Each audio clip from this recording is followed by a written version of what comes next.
Hey everybody, welcome to another episode of GMG Reviews. Today we're taking a look at probably the biggest thing to happen in the world of Warhammer 40k Kill Team since it came out, which is Kill Team Elites. So Kill Team Elites, what do I think? Well, there's been a lot of rumbling on the internet, lots of spoilers on the community page, and people kind of saying the sky is falling. The sky is not falling, but this is definitely the biggest shakeup to the Kill Team meta since the launch of the game. This is a game changer. This changes the game drastically because you have some really powerful models now wandering around the battlefield, right up to Custodes, who are basically a unit of Space Marine captains, all fighting.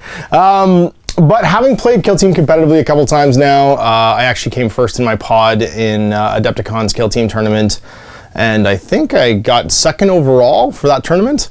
I can tell you right now that the Kill Team Elites are going to be a thing that people are going to need to have some time taken to like sink in and really shake out how they're going to affect the gameplay in Kill Team. Competitive Kill Team is only 4 turns. They're a lot about standing on buttons and then a lot about doing things. So most Kill Team events, you have a total of 9 things you can score. 9 points you can earn from standing on button missions, and then usually a bespoke stand on button mission as well for 3 more, take you potentially to 12. And then you have your 3 other missions that are for doing various other tasks. You have your secondaries that come from a pool of 5. And you only ever have 4 turns to do this in. So when fully 3/5 of scoring, yeah, 3/5 of scoring? No, it's 12 out of 21. So 12 out of 20 is 4/7 of your points come from standing on buttons. Really elite kill teams, 2 or 3 models, might be hard pressed to do that. And so I think there's gonna need to be a shakedown period, and I'm not gonna pass any judgment yet until we see how that actually happens. So we're gonna go through the book today. There are some core rule changes too, the addition of reserves to the game, some general sort of like guidelines on like what standard setup means for deploying a kill team, and then a whole bunch of new tactics that apply to everybody. So there was a reserve tactic that allows you to outflank. A single model can come out of reserves and show up on any board edge, an inch away from it and not within 5 of the enemy. And then a lot of the kill teams get their own sort of like a bonus tactic basically for using that kill team where multiple models can do it. The guards, for instance, get a bonus tactic where they can drop 3 in instead of 1 for a single CP. There's a lot of new tactics for various factions. They seem to have used tactics to try and balance out some of the factions that weren't doing so well, including an absolutely crazy one for Space Marines. It's crazy. I don't know how I feel about that one. And then lots of new units, as well as units that were released since the beginning of Kill Team and now. So, for instance, if you bought a copy of Shadow Spear, your entire box set pretty much shows up in this book, which I'm excited about because I just finished painting my Shadow Spear, and we're going to play a game with that today, which you'll see in another video, which I'll link up here in the cards. So, let's flip through the Kill Team book. You guys can check out the rules for the various factions and talk about what they might mean. I do have some picks for what I think are sort of my top 3 winners of this book, but we'll talk about that at the end of the review. So anyway, let's take a look at the book right now. So here is Kill Team Elites. 144 pages of new stuff for Kill Team. So before I get yelled at for mishandling this book, this has a very thick spine, and I'm pretty sure I'm gonna break it just to be able to let you guys look at it. So I'm gonna flatten the pages. You're gonna yell at me in the comments. I'm gonna keep doing it because you won't be able to see this book otherwise. You can either see me mistreat books, or you can, you can either see me mistreat books or not see the books. Those are kind of our 2 options here. If I gently thumb through it, you're not gonna see shit. So, yeah, let's go through the contents here. Some bits about war heroes, your additional rules, so lead operatives, legendary hunter specialists, and the additional rules, your new sub-faction rules.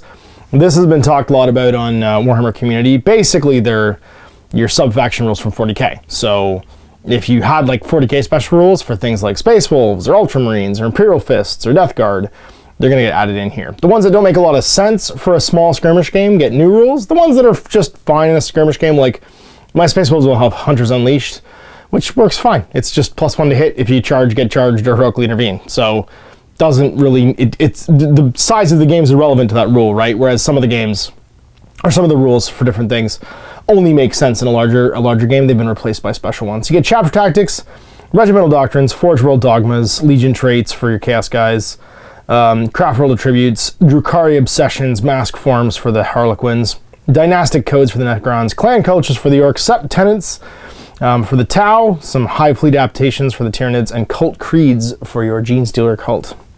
Then all the new kill teams. So the Astartes get a pile of new stuff. I think this picture's been floating around online, so I'm not going to go through it. Your Custodes, your Militarum, your Heretic Astartes, Death Guard, Thousand Sons, Azuriani, Drukari, your Necrons, Orcs, Tau, Tyranids, Genestealer cults. And then Conquerors of the Kill Zones and your new missions. So you get 3 new open play missions, 4 new narrative play missions, and 5 new match play missions. Some overview of the goal here, and then War Heroes, the chosen few. So talking about heroes and villains, all the commander stuff, all the elite dudes. Nice reprint of the 2009 Space Hulk cover there with the cool, super cool Blood Angel Terminators. Never to be made nicer. Those Terminators are still standalone as some of the nicest single pose, I think, box game miniatures probably ever made. Dread theaters, so just like places to play, like on Space Hulks or whatever. Factional expertise, how your doctrines and your dogmas and stuff come into it. And then all the new rules. Again, Shadowspear art. So you bringing contemporary stuff into this book. It's a lot of it. All right, so Elite Operatives, your Legendary Hunter Specialists, a new commander specialism, and it's unique to some of the stealthiest and most lethal dudes in 40k. So Legendary Hunters get their own specialism. People like Sly Marbo, Assassins, stuff like that. Your level 1 hard case, ignore the penalties for hit rolls from flesh wounds, period.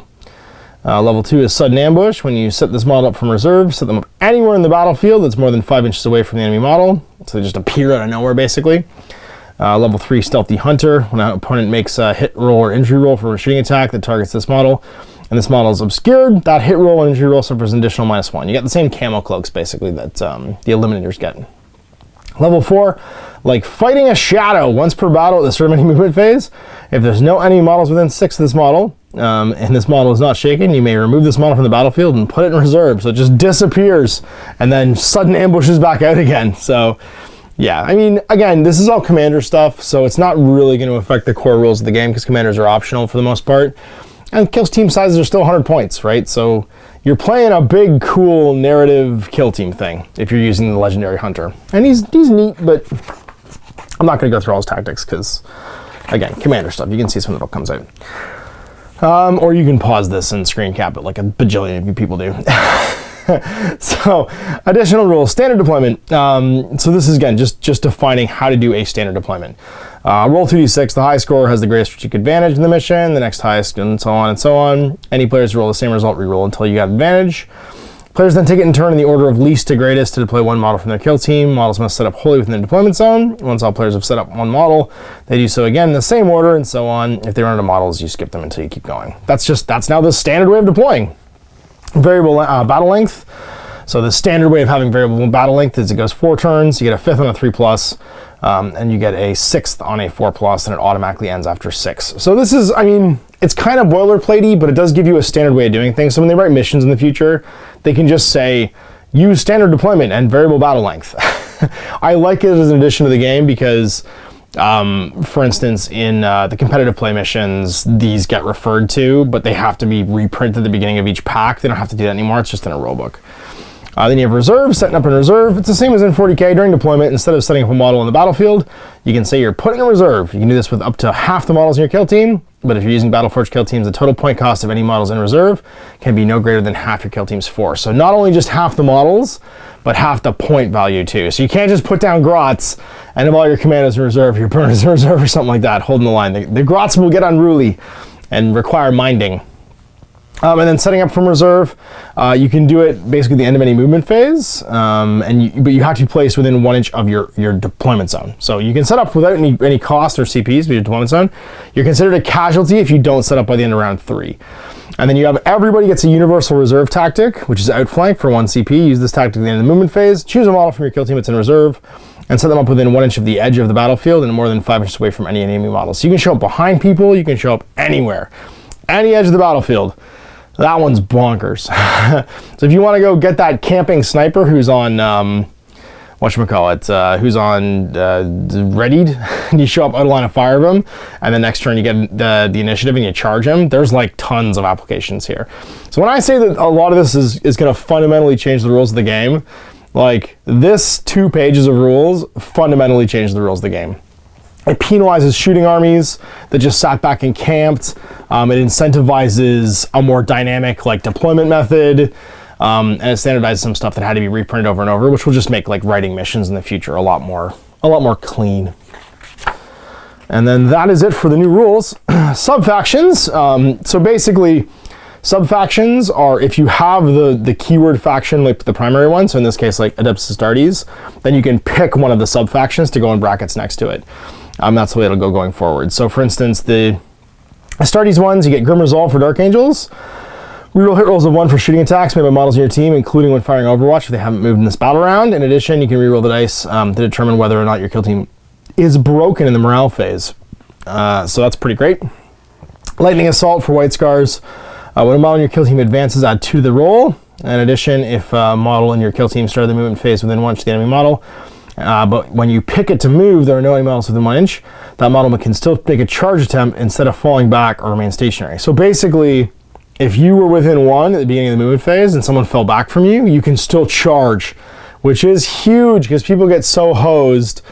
If they win the initiative, they have to stand there or fall back, and they don't want to fall back, and then you just fall back from them, you can charge that guy. So you're so fast that you can keep people in melee, which I think is super cool. Space Wolves Hunters Unleashed, exactly the same as in 40k.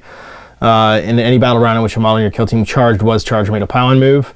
A pile-in move, sorry, that's cool. Or a heroic intervention by a commander. Add 1 of the hit rolls for attacks made by the model in the fight phase. In addition, you can use the heroic intervention commander tactic if there's enemies within 6 rather than just 3. Imperial Fist Siege Masters. I bet this is better than in 40k because there's not going to be any buildings. Models in your kill team do not suffer the penalty to injury rolls for targets that are obscured by within 1 inch of a model or piece of terrain. That's awesome. So you're minus to hit, but you're not minus to injury rolls. So much better than in 40k. Blood Angels Red Thirst. Any battle round in which a model in your kill team was charged or made a pile-in move, granted by heroic intervention tactic. Add 1 to wound rolls for attacks. Maybe that model in the fight phase, so plus to wound. Pretty sweet. Iron Hands, Flesh is weak. Roll a die. Each time the model in your kill team loses a wound, on a 6 the damage is ignored, and the model does not lose a wound. If a model already has a similar ability, choose which effect applies and reroll 1s when making these rolls. That's amazing. So you have a 6+ shrug, rerolling 1s. Sorry, if you already have a similar rule. So if you already have a shrug, you're 6 reroll 1s, otherwise you just reroll 6s. Now remember, this is not an armor save. It's not listed on the reroll tactic, the tactical reroll, so you're not going to get to use a tactical reroll on it, but still, pretty cool. Ultramarines Codex Discipline, add 1 to your leadership characteristic for all the models in your kill team. In addition, models in your kill team can shoot in the battle round in which they retreated or fell back. But if they do so, they need a 6 to hit, irrespective of the firing's model's ballistic skill or any other modifiers. That's awesome.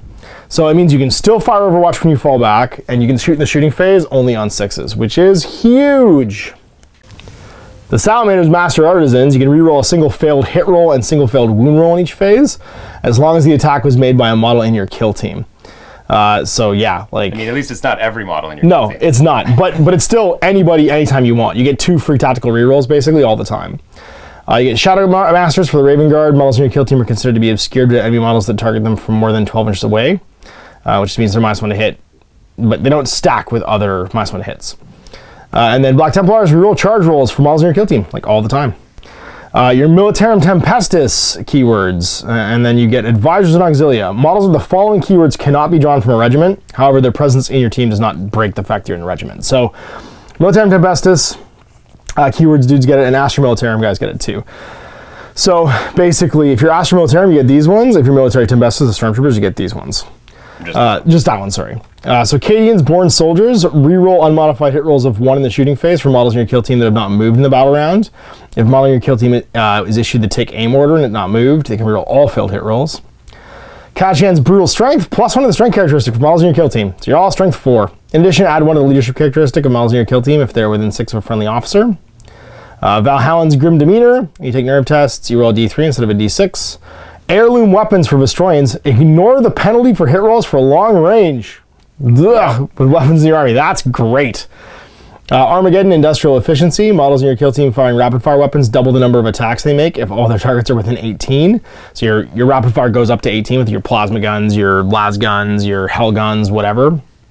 Talaran swift as the wind. Models in your kill team can shoot in the shooting phase even if they advance in the same battle round, except for the heavy weapons. In addition, these models do not suffer the penalty to the hit rolls for shooting assault weapons during a battle round in which they advanced. So running and firing melta-guns, running and firing all your assault weapons. Stormtroopers for the Militarum Tempestus. If a model in your kill team targets an enemy model that is within range and not at long range when making a shooting attack, it can make an extra shot. So you get 3 shots. No, for each unmodified hit roll of a 6. Of a 6, that's right, sorry, yeah. Exploding 6 shots. Yeah, exploding 6s basically. But it's make an extra shot, you have to roll again, not an extra hit. And then Mordian Parade Drill. If the base of a model in your kill team is touching the base of at least 2 friendly Mordian models, add 1 to their leadership characteristic. When that model fires Overwatch, they successfully hit on a 5 or 6. So 3 people together get 5+ Overwatch. The leadership's not really that good, but the 5+ Overwatch is pretty sweet. So Forge World Dogmas for Adeptus Mechanicus. For Mars, you get Glory of the Omnissiah. Each time you randomly determine your Canticle of the Omnissiah, which is being canted, roll 2 dice instead of 1. Models in your kill team receive the benefit of both results instead of just the first result. If a duplicate is rolled, no additional Canticle is granted that turn. So you get 2 Canticles of the Omnissiah instead of 1. Refusal to yield for Graya. Roll a dice each time a model in your kill team is reduced to 0 wounds. On a roll of 6, they are restored to 1 wound remaining. In addition, the models in your kill team pass nerve checks with an unmodified roll of 6, as well as an unmodified roll of 1. However, models in your kill team cannot retreat or fall back unless there's a commander from your kill team on the battlefield. So you won't run away, but you just don't die on a 6. Metallica, Relentless March. Models in your kill team can shoot rapid fire weapons as if they were assault weapons in the shooting phase, in which they advanced. And then in addition, these models do not suffer the penalty to their hit rolls for shooting assault weapons during a battle round in which they advanced. Now, counting as assault, though, is different than getting basically to shoot rapid fire weapons when they advance. Because you're not good at rapid fire, so you lose a shot, basically, but you get to make a shot, as opposed to not being able to make a shot at all. And then Lucius, the Solar Blessing. When making saving throws for models in your kill team, treat enemy attacks with an armor penetration characteristic of -1 as having a 0. Agrippina, Staunch Defenders. When a model in your kill team fires Overwatch, they just get it on a 5/6. So they just get it for free. Sorry, Mordians, you gotta have two friends there. Everybody in this one just gets 5+ Overwatch. Styges 8, Shroud Protocols. Models in your kill team are considered obscured, so they get the same thing as the Raven Guard if they're more than 12 from enemy models. Ryza, Redden, Cog, and Claw. You can reroll wound rolls of 1 in the fight phase for attacks made by models in your kill team.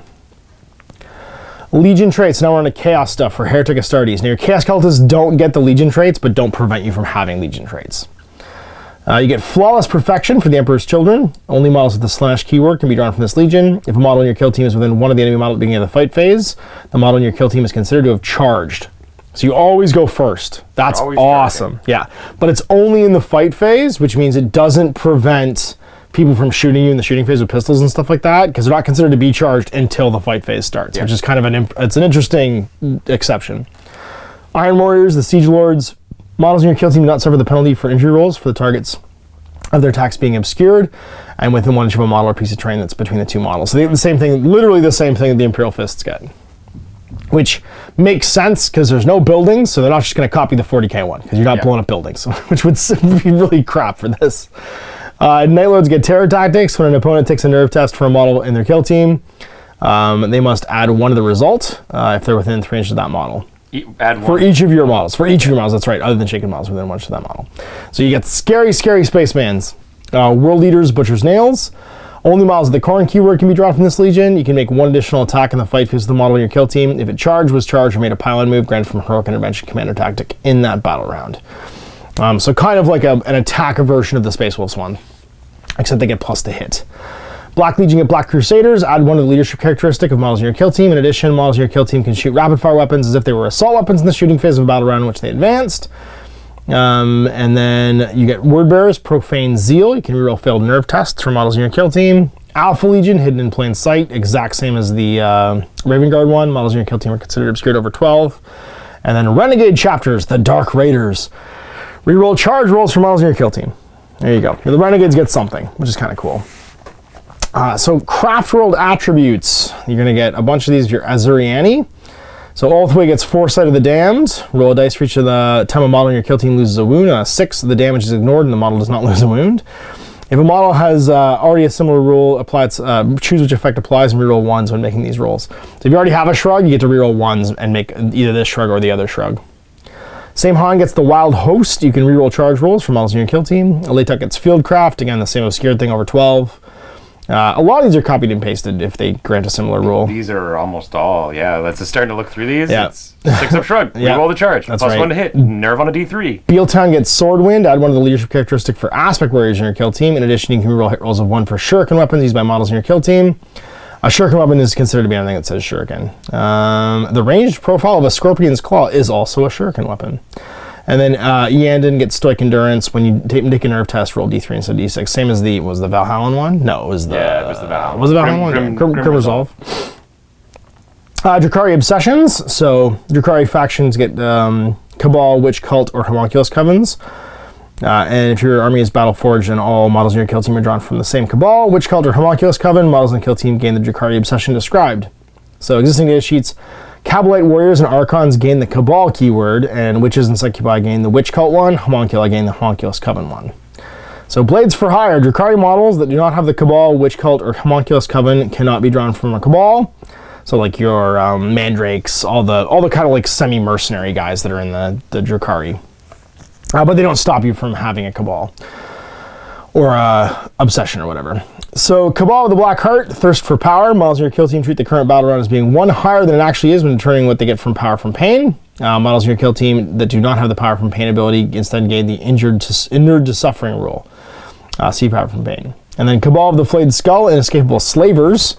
Models in your kill team do not suffer the penalties to hit rolls for the attacks being obscured or because of intervening terrain. So no -1 to hit for obscuring. That's awesome. Cabal the Poison Tongue, the Serpent's Kiss, reroll wound rolls of 1 for melee weapons, and poison weapons used by models in your kill team. For the purpose of this obsession of poison weapons, anything that wounds on a particular roll, like a 4+. Cabal of the Obsidian Rose, Flawless Workmanship. Models in your kill team do not suffer the penalty to hit rolls for their attacks that target enemy models at long range. So you can either ignore cover, or you can ignore long range, which is pretty cool. Then you get your cults for the Witches, Cult of the Strife, the Spectacle of Murder. You can make 1 additional attack in the fight phase for a model in your kill team if it was charged, or made a piling granted from a heroic intervention. So it's the same as Hunters Unleashed for the Space Wolves. Same as the Corn guys. Yep. Well, no, they get strength. Or no, they get attack. They get attack. Yeah. That's right. No, this is an attack. Yes, this one is the same as the Corn guys. Then, yeah, you're right. Sorry, it's the same proc though. Yeah. Cult of the Cursed Blade. Only the strong will survive. Will thrive. Increase your strength characteristic of models from your kill team by 1. In addition, when you take a nerve test for a model in your kill team, subtract 1 from the result. So it's the Catachan, only instead of +1 to your leadership, it's -1 to your roll. That's right. It's the same. It's the same thing. Cult of the Red Grief, Speed of the Kill. Actually, it's not the same because you could roll a 0 then and always pass. That's true. Cult of the Red Grief. Isn't a 1 always a 1? I don't think so on nerve tests. I don't know. I'd have to check. I'd have to look up nerve tests and see if it's an auto pass again. Cult of the Red Grief, Speed of the Kill. You can reroll charge rolls for models in your kill team. And then we're into the gross Homunculus Covens. The Prophets of Flesh, Connoisseurs of Pain. Models in your kill team with the Insensible to Pain ability have the invulnerable save of 4+ rather than 5+. The Dark Creed, Distillers of Fear. When an opponent takes a nerve check for a model from their kill team, they must add 1 to the test for each of your models. Other than shaken models, it's within 3 inches of the model. And then Coven of 12, Butchers of Flesh. Improve the armor penetration characteristic of all melee weapons used by a model in your kill team by 1. That's gross. So a 0 becomes -1, a -1 becomes a -2. Because they've got tactical precision. And we're on the Harlequins, your mask forms. Midnight Sword, the Art of Death. Models in your kill team can move an additional D6 when they fall back. In addition, they can consolidate up to 6. Veiled Path, the Riddle Smiths. At the start of each fight phase, roll 2 dice and discard the highest result. Until the end of the phase, each time your opponent targets a model in your kill team and makes a hit roll that before modifiers exactly matches that, the hit roll fails. That's crazy.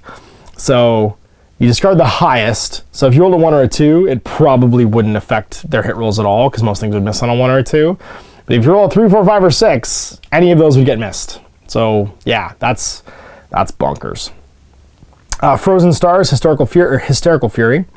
You can make 1 additional attack in the fight phase with models in your kill team if it charged was pilot move, blah blah. Same thing as Hunters Unleashed. Soaring Spite, Serpent's Brood. So models in your kill team treat all pistol weapons they are equipped with as assault 1 weapons during a battle round which they advanced. In addition, these models do not suffer the penalty to hit rolls for shooting advanced assault weapons during a battle round in which they advanced. The Dreaming Shadow Somber Sentinels. When you take a nerve test for a model in your kill team, subtract 1 from the result. In addition, when a model in your kill team is taken into action, roll a d6 before removing it. On a 4+, they can make a shooting attack with a weapon as if it was the shooting phase, or make a single attack as if it was the fight phase. Silent Shroud, Dance of Nightmares Made Flesh. Subtract 1 from the leadership characteristic of enemy models that are within 3 inches of models when your kill team. Any models in your kill team, so you can't stack it. In addition, whenever an opponent takes a nerve test for a model within 3 inches, for a model that's within 3 inches of any models in your kill team, they must roll 2 dice and discard the lowest result. So, you're wicked scary. Necrons, formerly the most boring of warbands. Let's see if they got unboring. So, Dynastic Agents. You've got Sotek, the Relentless Advance. Models in your kill team can shoot ranged weapons as if they were assault weapons in the shooting phase.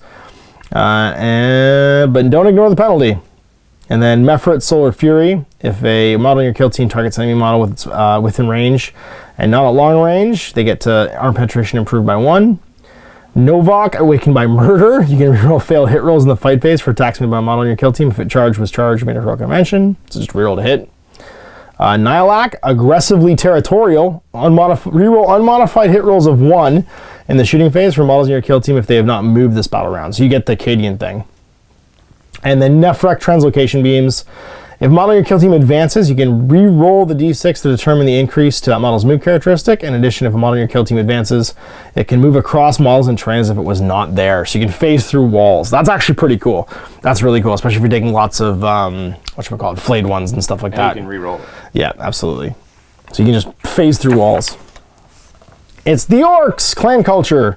So Guns Fryer, Flash Gits can be included in our kill team without breaking the clan culture. However, Flash Gits never get a clan culture. Unless every model in that kill team, other than Gretchen, is drawn from Freebooters. So if you do all Flash Gits, you get the Freebooters one. Otherwise, beat Freebooters. It's one of the clans. It's one of the clans, yeah. And then Gretchen cannot be from a clan culture. So Goffs, no mucking about. Each time you make an unmodified hit roll of 6 for an attack with a melee weapon made by a model in your kill team, immediately make an additional hit roll. These cannot generate further hits. Bad Moons, Arm of the Teeth, reroll hit rolls of 1 for attacks made by models in your kill team in the shooting phase. Evil Sons, but red ones go faster. Add 1 to the move characteristic of models in your kill team, and add 1 to the advance and charge rolls made for them. In addition, these models do not suffer the penalty for shooting assault weapons when they advanced. Death Skulls, Lucky Blue Gits. Oh man, models in your kill team have a 6+ invulnerable save unless they already have an invulnerable save. In addition, you can reroll a single failed hit roll and single failed wound roll in each phase, as long as it was someone in your team. So not every model gets it, but your team gets 2 rerolls. A phase. A phase. Shooting phase. That's right. So shooting phase, melee phase. Yes. Psychic phase. Yes. So it's only hit rolls and wound rolls. Right. So it only really matter you get 4 basically. It's only going to matter in the shooting phase. Fighting. Well, no, because it can matter for Overwatch. It's true. So it could be actually the charge phase, so it could be the movement phase. Yeah, so there's no charge phase, it's a movement phase. So it'd be movement phase, shooting phase, and fight phase. It could matter. Yikes. 6 potential rerolls. Snake Bites, The Old Ways. Roll a dice each time a model in your kill team loses a wound. On a 6, the wound is not lost if a model already has a similar ability when making, choose which effect applies, and reroll once when making these rolls.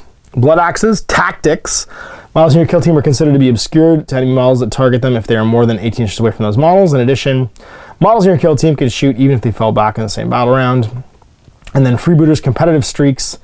Add 1 to hit rolls for attacks near models in your kill team for each other model in your kill team that has taken an enemy model out of action with an attack in that phase.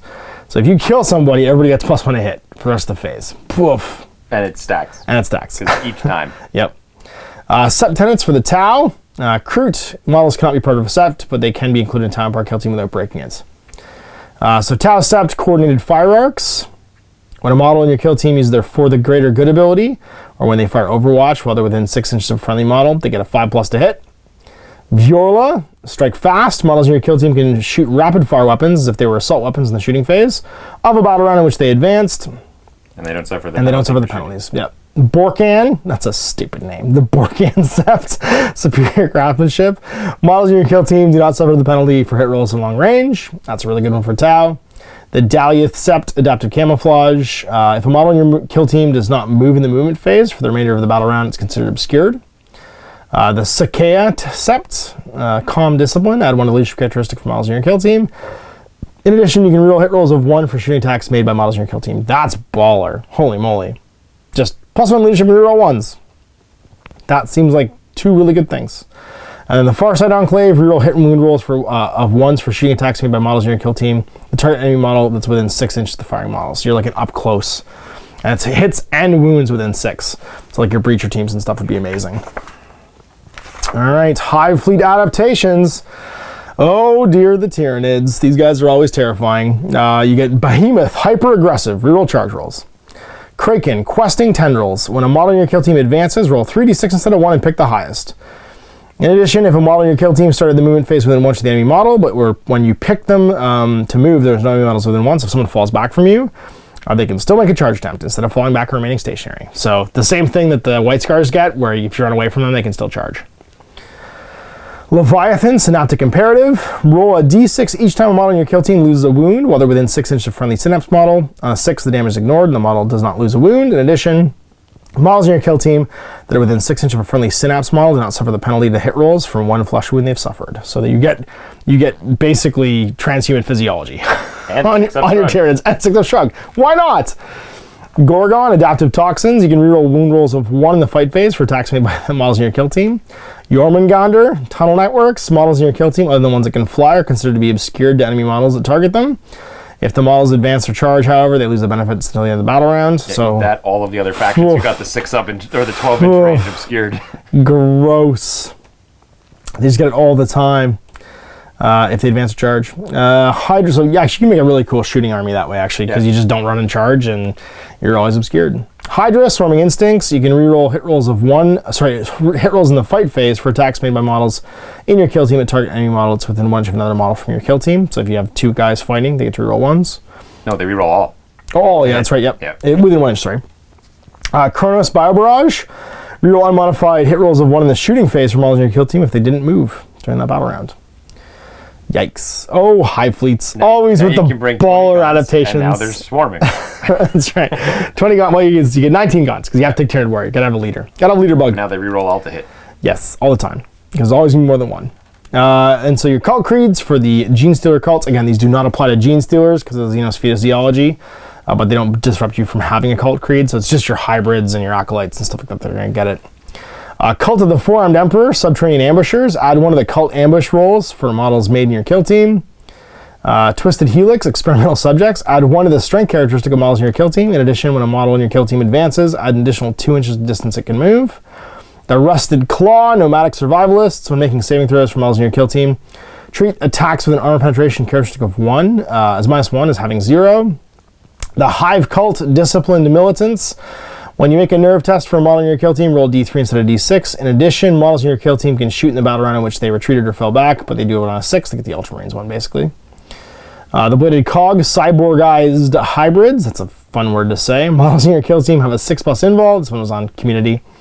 Models in your kill team that already have an invul save get to improve by 1 to a maximum of 3+. In addition, models in your kill team do not suffer the move and fire penalty for heavy weapons.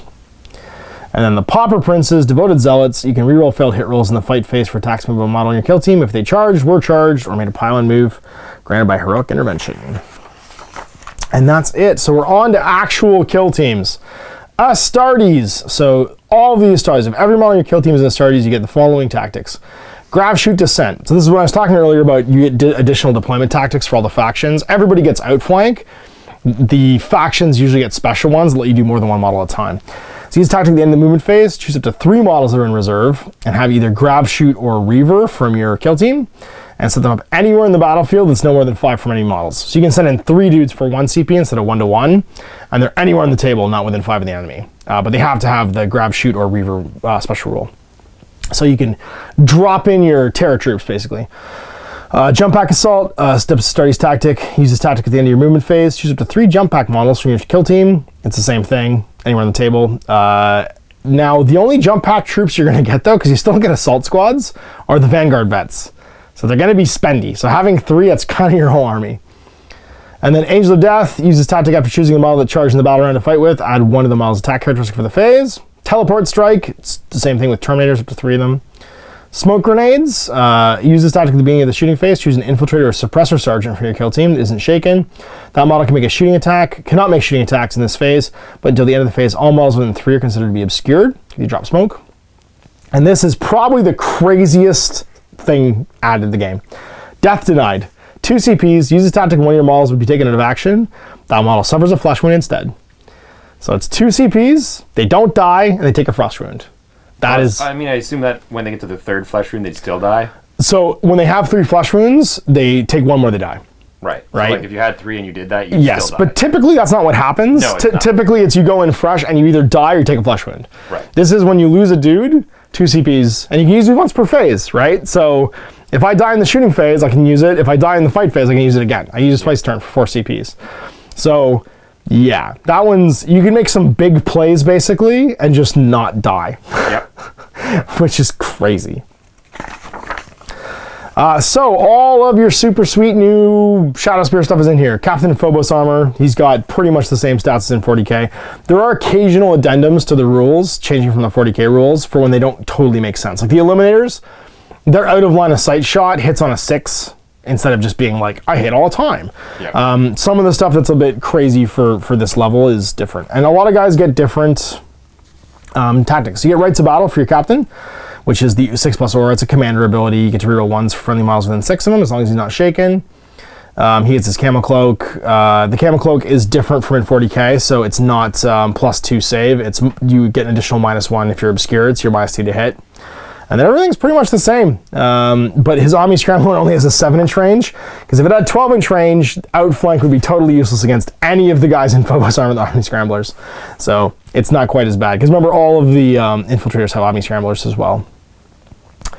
You've got your Lieutenant in Phobos armor. And your Mastercraft the Instigator Bolt Carbine. You ignore the long range penalty for it. It does, because you're not picking out characters irrelevant in this game, which is the 40k rule for it. This one's just ignore long range penalty. Same with the Oculus Carbine on the Lieutenant in Phobos armor. Got the same stat line. Has the same Knife Fighter. Grav shoots. This model never suffers falling damage. It can never falls on another model. If it would, just place it as close to that point as possible within 1 inch of, and it can leave you within 1 inch of a new model. So the Captain I have Ferocity, Fortitude, Leadership, Logistics, Melee, Shooting, Stealth, Strategist, and Strength. Same thing for the Lieutenant. Ferocity, Fortitude, Leadership, Logistics, Melee, Shooting, Strategist, and Strength. They're pretty crazy expensive. I mean, you're not, it's commander level, right? The Lieutenant maybe. The Captain is like 146 points at level 4. He's 81 base. None of their equipment costs anything. And then you get Tactical Precision, which is the reroll 1s to wound aura on Lieutenants. Your Librarian, they put all of his discipline in here, so he gets 3 of his powers from the Obscuration discipline, just like in 40k. He gets Shrouding, Hallucination, and Mind Raid.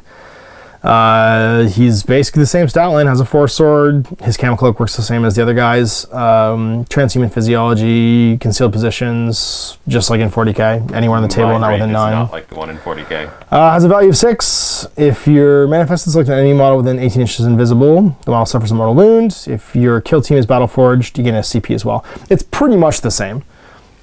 And the model you chose was the leader or commander, you gain a CP. Yeah. You target theirs. You always gain CPs in 40k. 40k one's the same. Okay. Mind Raid. Yeah. But you just have to target their commander now. Yeah, it's a character in 40k. They're just changing it to be someone who's considered to be a character, basically, right? So it's the same idea. Shrouding is the same. You have to shoot the closest target. It's visible to them if you target an enemy model. Sorry, select a friendly Phobos model. Hallucination, Warp Charge of 7 until the next psychic phase. Subtract 1 from model's leadership characteristic, and from hit rolls. Yeah, it's just affecting all models as opposed to a unit. You can take a Librarian and Terminator armor. Again, these guys are crazy spendy. Like, they're your whole kill team. So, like, if you're playing commanders, it's 200 points instead.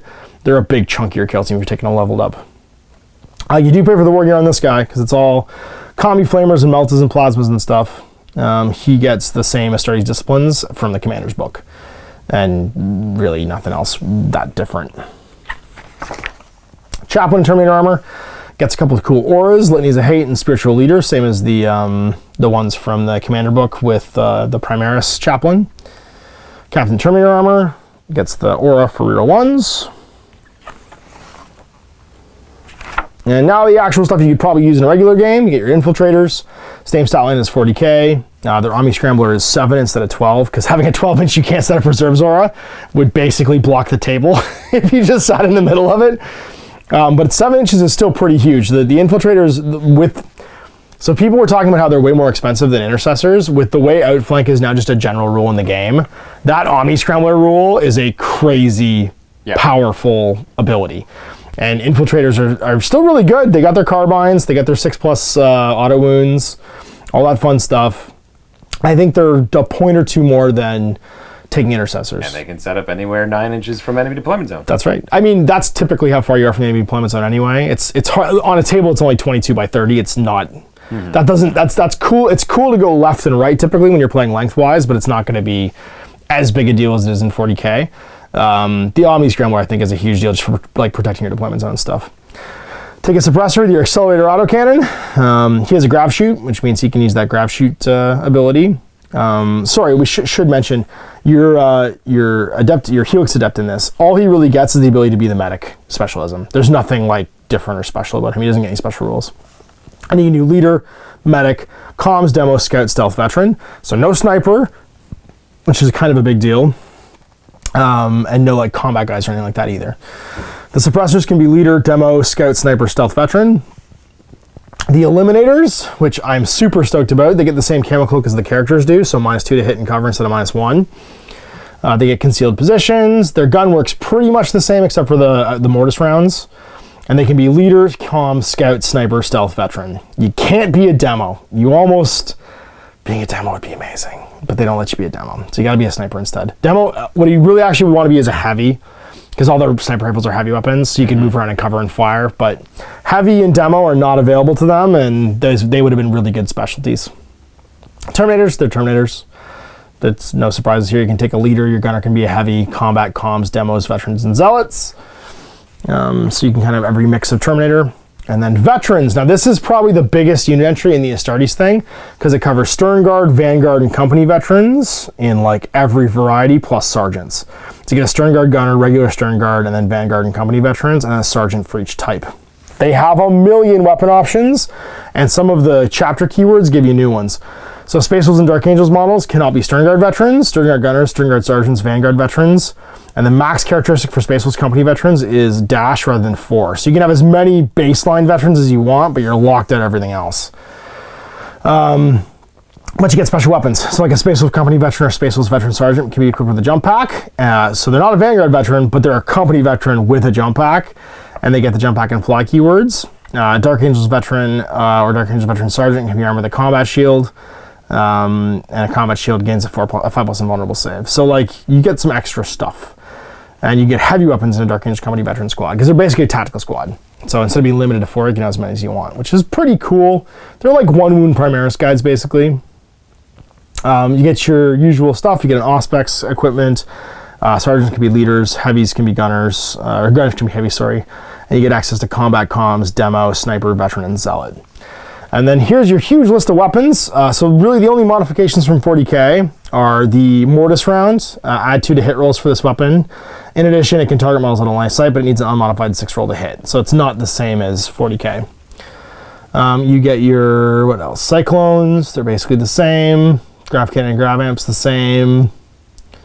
Inferno Pistol's the same. Marksman Bolt Carbine's the same.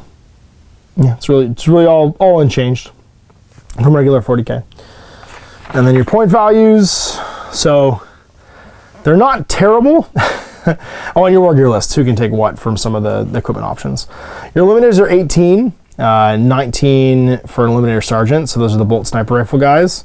For their bolt sniper rifle, 0 points. That's an all-in point cost. Same with the the marksman rifle, the marksman bolt rifle, 0 points. So those are all-in points costs for the infiltrator and the eliminator, which is nice.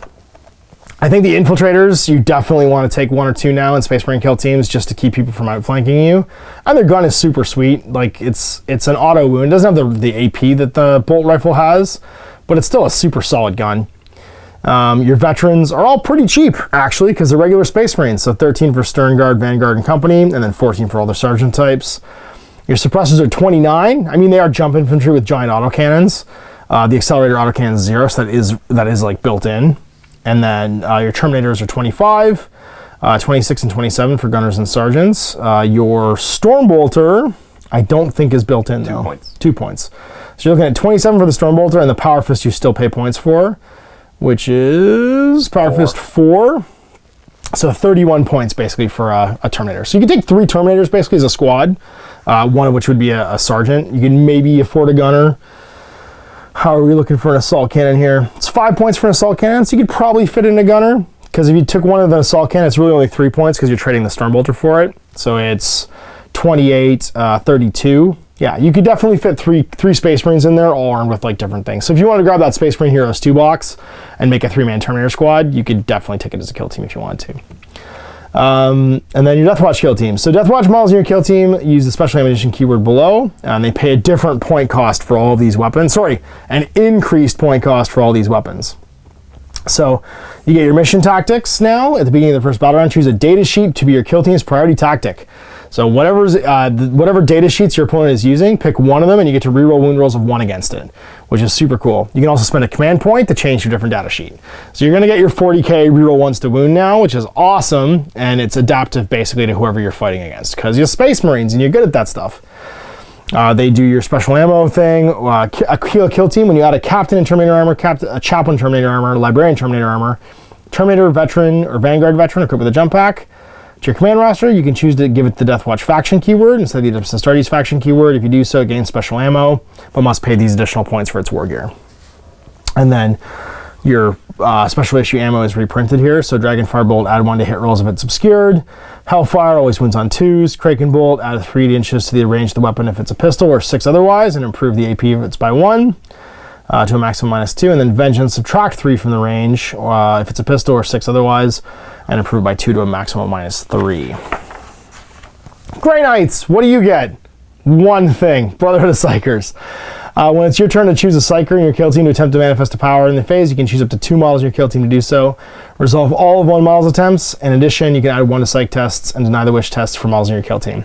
So you get +1 to Psych tests and 2 Psych powers. You're the only faction right now getting 2 Psych powers. Does each get it too? Yes, sorry, that's right. Zeech get it too. You now get what Zeech gets. Now you get what Zeech gets, that's right. And that's super powerful. If you play against Grey Knights, their ability to scalpel out models in the fight phase, even that have charged them, is crazy.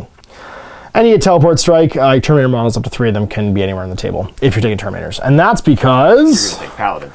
You can take Paladins, that's right. So you get a Librarian option, gets their own Psych discipline, so Gates of Infinity. They can be Fortitude, Melee, Psych, or Shooting Strength. Hammer Hand or Sanctuary. Gates of Infinity, pick a friendly model with an 8, remove it from the battlefield and set up blah, blah, blah. It's considered to have charged. The model is not considered to have charged or been charged. Hammer Hand has a warp charge value of 5. Pick a friendly model within 12, add 1 to wound rolls for it until the next Psych phase. And Sanctuary, pick a Grey Knight's model with an 8. That model gains a 5+ invul until the start of the next Psych phase, or improve its invul by 1. Again, spendy. And then your Brother Captain, he has a Locus, which means as long as the model is not shaken, the Psybolt Psych power affects the close enemy model within 36 instead of 12 or 18. And that's it. And it's pretty cool. Again, spendy. Rites of Banishment. And then this model manifests the Psybolt Psych power. It's D3 against the Daemon. You can have Terminators, Grey Knight Terminators. So you get a Terminator, a Gunner, or a Justicar. And they can be leaders for the Justicar, heavies for the Gunner, or combat, comms, demo, veteran, and zealot. They get the Rites of Banishment as well for their Psych power against demons. Demon Hunters, if this model attacks any demonic units in the fight phase, you can reroll failed wound rolls. And then other than that, just usual Terminator rules. Paladins, once again, 3 wounds instead of 2.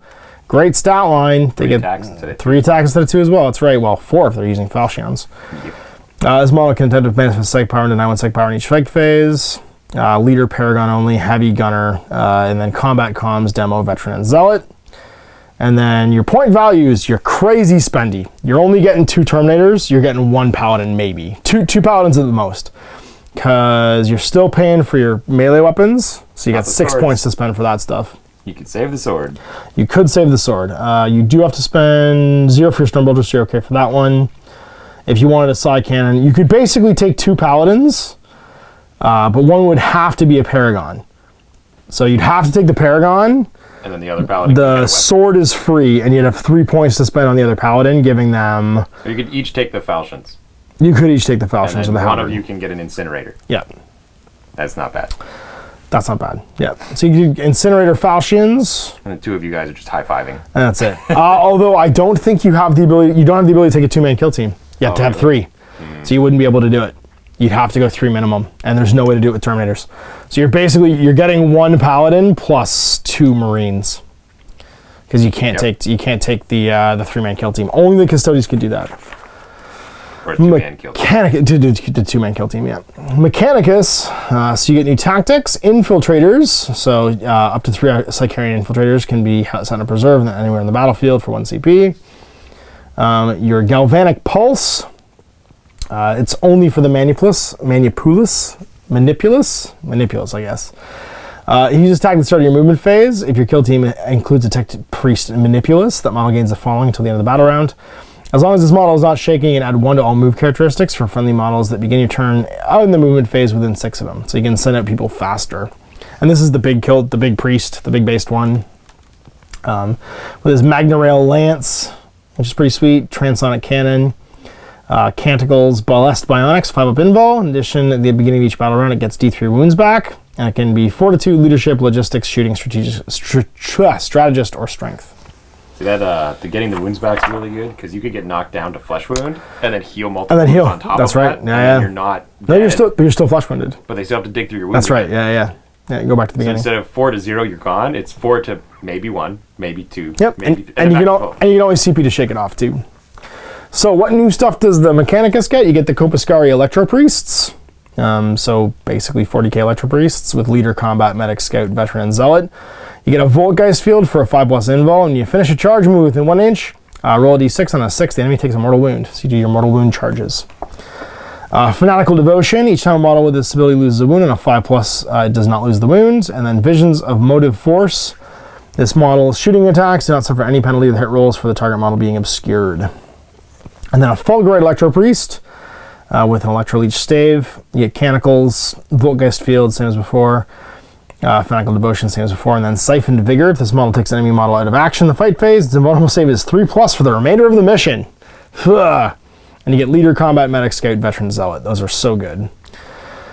You're paying 13 for an Electro Priest or 14 for the Fulgurite one, and everything else is 0. So 13 or 14 points for some crazy melee dudes. The Fulgurite one with the 3+ invul is bananas.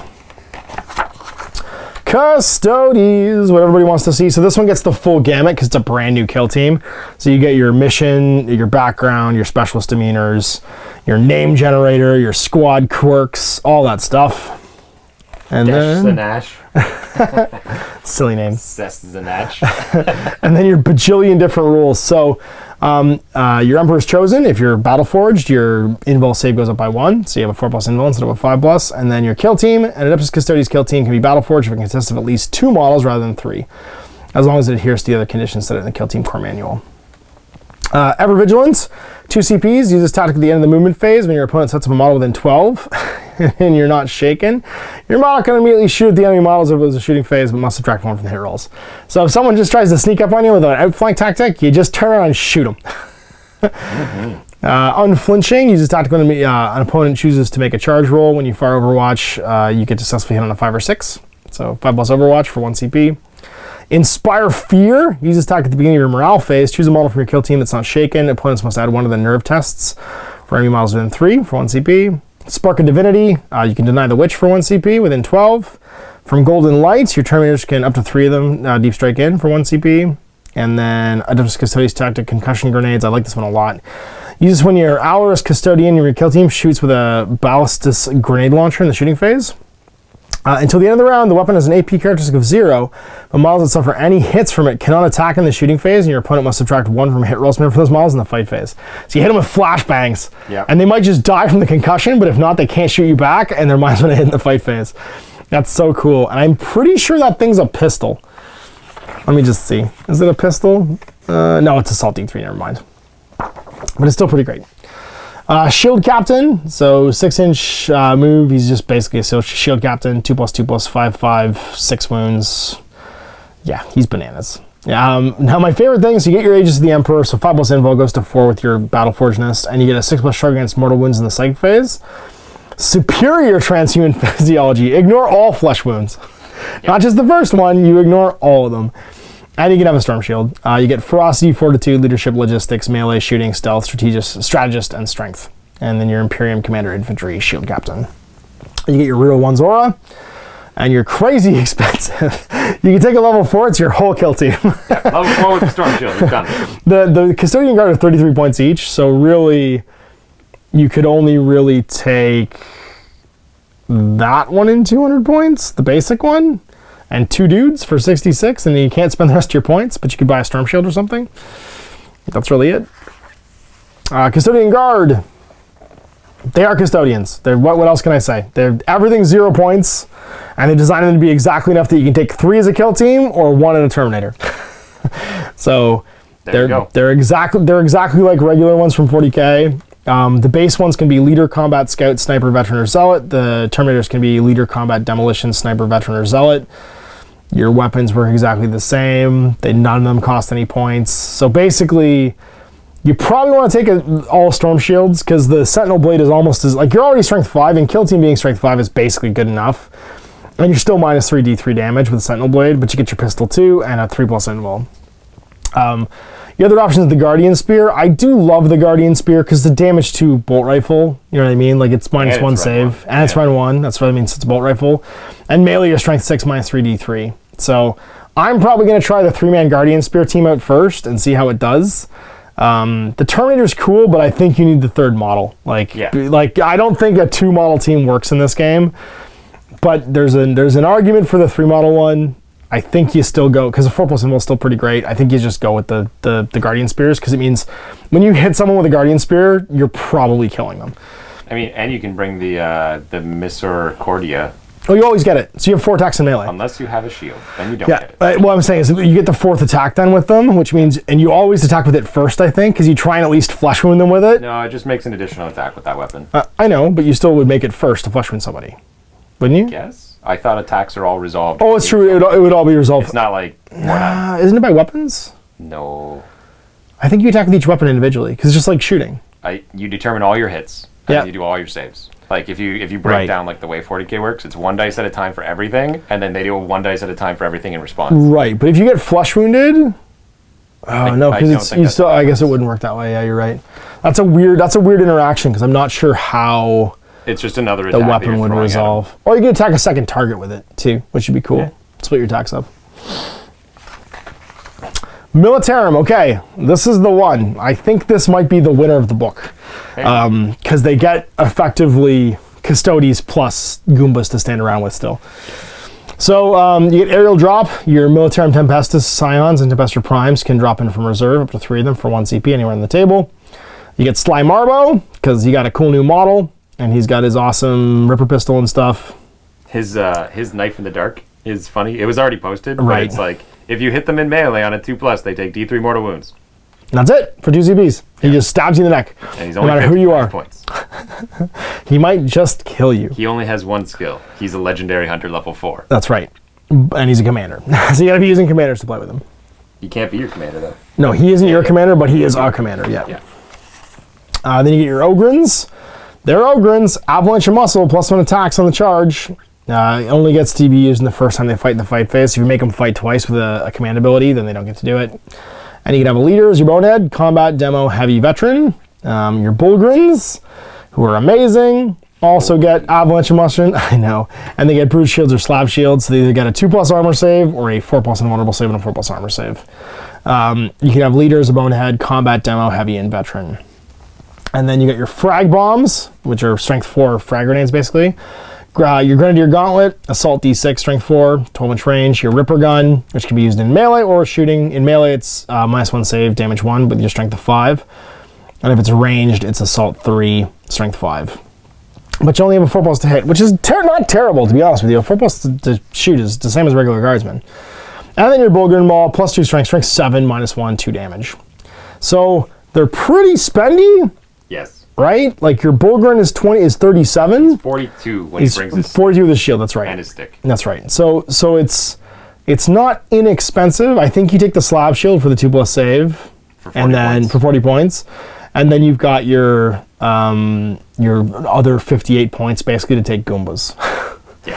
Or you could do both. You could do a leader right? You can make your leader the Bonehead for 26, because the leader, he's still pretty great. You know what I mean? Like, he's still 3 attacks at strength 5, -1, 1 damage. And then you're looking at what? 42, 62, 69. You have 31 points to buy Guardsmen with. And as we all know, Guardsmen are not expensive. But you could 81 points it and have just Bulgrins with the Bulgrin shields. Yep, you can have 2 of them. Yep, and then have 19 points for Guard. 19 points for Guard. So it's 3 other plebs. I think you go with more plebs though. I think you do 1 of each and then more plebs. And you make him your combat veteran, so he's got 4 attacks base. And this guy could be your leader if you want, because it'd be really hard to kill your leader then. Well, just one Bulgrin's leader and the other Bulgrin's combat, and they just high five and walk across the board. I think we're going to try that today. Strength I 7. think that sounds like something we're going to try today, because I think this is the one I want to go up against with the Custodians and see who's better. Heretic Astartes. So you get your Greater Possessed. They are commanders, unfortunately, so no using them in normal stuff. You get Teleport Strike for your Terminators for 3 models anywhere on the table, and then Veterans of the Long War. Use it on Chaos Space Marines or Terminator models for your kill team. When it's chosen to attack in the shooting or fight phase, you can add 1 to wound rolls when they target Imperium units for 2 CPs. You get your Locus of Power. So friendly Daemon units within 6 inches of this model that share the Khorne's Ancient keyword get +1 strength for 1 CP. And he's got basically the same stats as, exact same stats as he would for the 40k version. 10 points more expensive base. As you would be in this game. Get your Master of Executions, who gets the Ritual Sacrifice special order. He can be Ferocity, Fortitude, Melee, or Strength. Use it when the Master of Executions and your kill team takes any model out of action with an attack in the fight phase. On a 2+, add 1 to their Strength, Toughness, Wounds, or Attacks. Choose 1. You can choose each characteristic once per mission when you kill somebody. And then your Dark Zealotry on the Dark Apostle. Use tactic at the start of the fight phase. If you include the Dark Apostle, the model gains the following Aura ability. If your model's not shaken, you can reroll failed hit rolls in the fight phase for friendly models within 6. That's the only one. No prayers. Nope, no prayers. You get your followers. They just make the aura bigger. Yeah. Followers is pretty cool. Models do not suffer any penalties to their nerve for a friendly Dark Disciple being out of action. And you can buy Dark Disciples. You get your 4+ Transhuman Physiology, Mark Chaos, and Death of the False Emperor. Master of Possession. Because of course you have to have a Psyker. He gets Right of Possession. Psyker will suffer Perilous Warp on a 1 or a double 1 or double 6 within 12 of him. It's not any doubles. And then he can be Fortitude, Leadership, Melee, Psyker, Strength. He gets his Ritual Sacrifice. Warp value charge of 4. If manifested, choose any model within 2 inches of the Psyker. That model suffers a mortal wound. Then choose a friendly demon model within 12. Remove all flesh wounds from that model. That's pretty sweet. Cursed Earth, +1 invul for demon units. Infernal Power, warp charge 6. If manifested, that until the start of the next psych phase, reroll hit and wound rolls of 1 friendly demon units within 6 of this Psyker. Get a Sorcerer and Terminator armor. He gets the same stuff from the Commander book, like the Sorcerers did. Get a Chaos Lord and Terminator armor. Gets his reroll 1's aura. And you get Khorne Berserkers as a unit. Hooray! Cult troops. They can replace a chainsword with a pistol or chain axe. Berserker Champion can replace their bolus with a plasma pistol, all the usual Berserker options. And they get Blood for the Blood God in the fight phase. If this model is fought in the fight phase for the first time, it gets to be picked and fight again. And it can be leader, combat, and demo, veteran, zealot. For a second time if it's within 3 inches of enemy models. Yep. Well, it would have to be to pile in. I just mean that it doesn't necessarily need to have charged those guys. Right. Yeah. It's just like, it's just going to fight twice. That's right. You can now take Possessed, which is awesome. Yeah. So your Possessed are basically Possessed. Writhing Tentacles, roll a D3 whenever this model is selected to fight in the fight phase. That's your attack characteristic. So random attacks. They ignore a flesh wound. They have 5+ invul. They go pretty well with the commanders, but again, you have to be playing commanders to get all those buffs on them. You get Chaos Terminators to go with the cool new models. Oh, they can be leader, combat, stealth, veteran, or zealots. You can take a whole unit of Possessed if you want. And then Terminators can be leader, heavy, combat, comms, demo, or veteran. And then again, Terminators are fairly inexpensive because your Terminators can come with a Combi Bolter and Chain Axe. So a Chain Axe, I'm pretty sure, is free or 1. Combi Bolters are 4. Chain Axes are 1. Yeah. So for 30 points. 3 Terminators overall. Just like the other guy. That's right. Well, you get 10 points on top of that if you want to take something else. So you 10 points worth of Cultists, right? Because you get access to Cultists and stuff too. Berserkers are pretty cheap. They're about the price of Primaris, 16 or 17 points. They have to buy a Chain Axe if they want one. It's an additional single point. And Gerbolt pistols are free. Just give them chainswords, especially in this. Yeah. Yeah. Well, the chainswords, sorry, are the chain axes +1 strength, -1 damage? Yeah, they're -1 AP. Yeah, they are. I'd still give him Chain Axes. Chain Swords are cool for But extra they're already attacks. strength 5, so like they're already hitting that. I guess that's true. I guess Yeah, you yeah. pay for the -1, but the other one gives you an extra attack, and you're That's already true. fighting twice now. I guess other Marines, though, the AP is pretty cool. That's true. Death Guard kill teams. So, what do you get? You get, for being Battleforged, inexorable advance. Models in your kill team do not suffer penalties for moving and shooting heavy weapons, or for shooting assault weapons when they advance. In addition, models in your kill team firing rapid fire weapons get to double it at 18 instead of half the range characteristic. So, that's a pretty awesome 18-inch rapid fire range, and then ignoring the moving and shooting penalties. You get Teleport Strike for your Terminators, like everybody else. Pick 3 anywhere on the table, not within 5, and then Veterans of the Long War, exact same thing. Plague Marines or Terminators, when targeting Imperial units for 2 CPs, can get +1 to wound. In the shooting phase. In the shooting phase. Lord of Contagion. Big fella. He is a big fella. He gets the Lord of Contagion tactic, the Vector of Contagion. At start of the battle round, if your kill team contains a Lord of Contagion that's not shaken, roll a die for each enemy model within 1 inch of your kill team. That's within 1 inch of any models from your kill team that is within 3 inches of a Lord of Contagion. On a 4+, the enemy suffers a mortal wound. So you get surrounded with Poxwalkers, and then he's within 3 of any Poxwalkers that are within 1 of an enemy model. Everybody on a 4+ takes a mortal wound. He just like contagions out this like huge contagion bomb. It's a commander, but whatever. Blightlord Terminators. They are Blightlord Terminators. They get resilience, they get transhuman physiology. They're cataphracti though, so they get 4+ invols, but they have the results for advancing. And then Aura of Rust. Each time you make an unmodified wound roll of 6 with a melee weapon, your AP goes down by 1, which is pretty cool. And they get either Conning Bolters and Bale Swords or Bubotic Axes. You can have a leader, heavy, combat, demo, or veteran. And then your Death Shroud Terminators, which are like the super-sized ones with Man Reapers and Plaguespear Gauntlets. They get the additional attack, but no extra wound. They are, however, Strength 5 instead of Strength 4. And they get Resilient Eye of Mortarion, add 1 to the attack characteristic if they're within 3 inches of commanders. And then you've got Cataphracti, Armor Still, Silent Bodyguard, roll a d6 each time a commander is hit by a ranged or melee weapon within 3 of one of these models. On a 2+, choose one of these models to be the hit by it instead. They can just take hits for commanders and stuff. You can be a leader, combat, demo, veteran, or zealot, and they're pretty crazy spendy. So I was super excited to add one to my kill team. It'll replace 2 Death Guard basically to take a Blightlord Terminator, and the Death Shrouds are even worse. They're 50 points. So 55 for the leader. Yeah, I don't know if they're gonna replace anybody. The fighter maybe. The fighter's pretty great. He's 41 points. The Bale Sword and Bubotic Axes, I'm pretty sure, cost nothing. No, none of the weapons cost anything. And a Bale Sword's pretty good. The Bubotic Axe and the Man Reaper are better. But their Combi Bolters are free.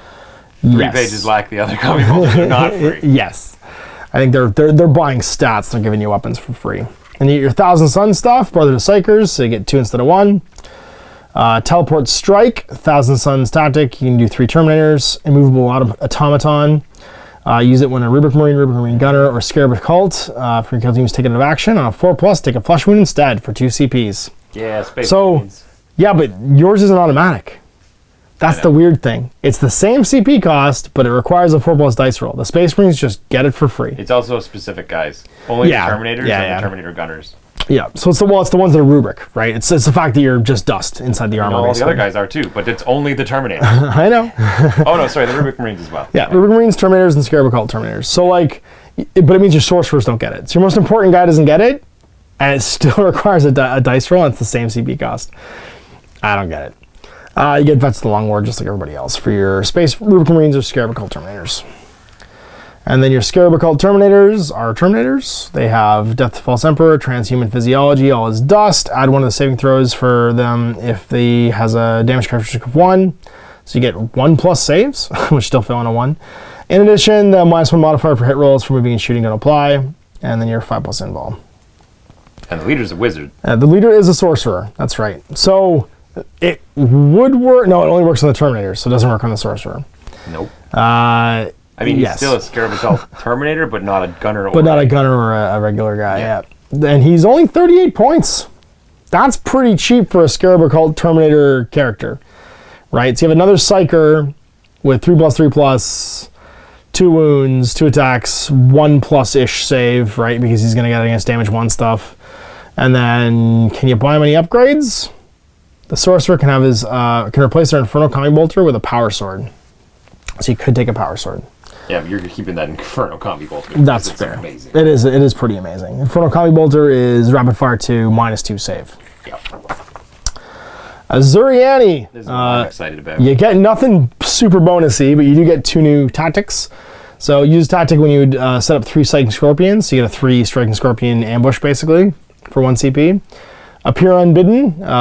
Use this tactic at the beginning of the first battle round. Choose up to 3 Ranger models from your kill team that were set up in reserve and set them anywhere in the battlefield more than 9 from the enemy deployment zone, so you can hold them back and then deploy them at the end. You get a Spirit Seer, who's a Spirit Seer. Has Battle Focus, Ancient Doom, and Rune Armor, and then you get a tactic as long as this model is not shaken. You can reroll hit rolls of 1 for friendly Spirit Host models within 6 for a CP. He's pretty cheap too, in the 60s. You get Illic Night Spear, so the character armed with Voidbringer, a Shuriken Pistol, and a Power Sword.